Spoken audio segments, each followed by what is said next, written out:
Big boss Malayalam season 7 നമ്മുടെ BB plus അപ്ഡേറ്റിലേക്കാണ് പോകുന്നത്.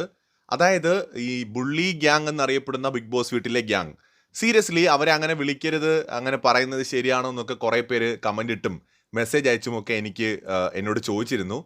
പക്ഷേ അവർ ആ ഒരു പരിപാടി നിർത്തുന്നത് വരെ അങ്ങനെ വിളിക്കുക അല്ലാതെ വേറെ വഴിയില്ല എന്ന് എനിക്ക് തോന്നുന്നു. ഇന്നും ഞാനത് കണ്ടതാണ്.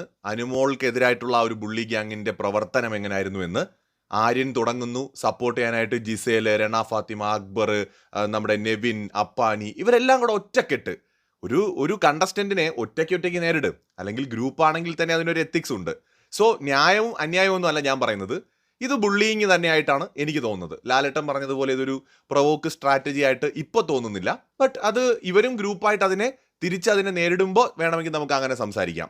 ഇന്ന് പക്ഷേ ബുള്ളി ഗ്യാങ്ങിൻ്റെ ഫ്യൂസ് ഊരി വിട്ടിട്ടുണ്ട് ആദിലയും നൂറയും ചേർന്നിട്ട്. ഷാനവാസും കൂട്ടത്തിലുണ്ടായിരുന്നു. പ്രത്യേകിച്ച് നൂറ ഇന്ന് റന ഫാത്തിമയെ തേച്ചൊട്ടിക്കുന്നതാണ് BB പ്ലസിനകത്ത് കാണാൻ കഴിഞ്ഞത്. തേച്ചൊട്ടിച്ചളഞ്ഞു, ഒരു സംശയമില്ല. അവസാനം റന ഫാത്തിമ ഉത്തരം മുട്ടിയിട്ട് വാഷ്റൂം ഏരിയയിലേക്ക് ഇറങ്ങി ഓടി. എന്തിനാണെന്നൊന്നും എനിക്ക് അറിഞ്ഞൂടാ. അമ്മാതിരി ഒരു പണിയാണ് ഇന്ന് നൂറ കൊടുത്തതെന്നുള്ളത് പറയാതിരിക്കാൻ പറ്റില്ല. ശരിക്കും നൂറയൊക്കെ ഇതുപോലെ നിൽക്കുകയാണെന്നുണ്ടെങ്കിൽ ഹെവി ആയിട്ട് ഗെയിം കളിക്കാൻ പറ്റുന്ന കണ്ടസ്റ്റൻ്റ് ആണ്. കൂടുതൽ അപ്ഡേറ്റ്സുമായി ഞാൻ വീണ്ടും വരാം.